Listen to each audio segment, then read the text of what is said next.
నమస్తే అండి. ఈరోజు సగ్గుబియ్యం పాయసం కాస్తున్నాను. 1 లీటర్ పాలు పోసాను గిన్నెలోను. గ్యాస్ వెలిగించుకుని పొయ్యి మీద గిన్నె పెట్టుకోవాలి. సగ్గుబియ్యం ఎక్కువ పట్టవండి. అర లీటర్ పాలకి కొంచెం వేసుకుంటే సరిపోతుంది. ఒక పొంగు వచ్చాక సగ్గుబియ్యం వేసుకుని కలుపుతూ ఉండాలి, కింద అంటుకోకుండా ఉంటుంది. సగ్గుబియ్యం పాయసం అయిపోయిందండి. చూడండి, అయిపోయిందని తెలియటానికి ఈ సగ్గుబియ్యం మనకి ట్రాన్స్పరెంట్గా కనపడాలి. అప్పుడు బాగా ఉడికినట్టు అర్థమవుతుంది. చూడండి ఎంత బాగా ఉడికిపోయిందో. బెల్లం వేసి చేశాను.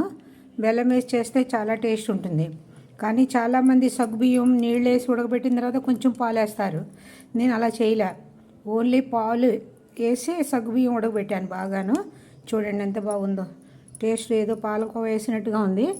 ఇది మనకి పైనుంచి యాలకుల పౌడరు. చూడండి చాలా టేస్ట్ ఉంటుంది. ఓన్లీ పాలతోటి చేయండి, చేస్తే అప్పుడు బాగుంటుంది. నీళ్ళల్లో ఉడకబెట్టి సగ్గుబియ్యం తర్వాత మనం వేసుకుంటే అంత టేస్ట్ ఉండదు.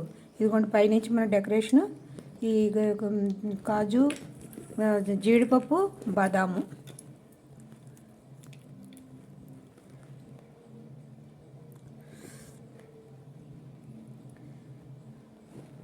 ఇది చూడండి ఎంత బాగుందో చూడటానికి. మీరు కూడా ఇంట్లో ట్రై చేయండి. ఎలా ఉందో చెప్పండి, కామెంట్ రాయండి. థ్యాంక్ యూ అండి.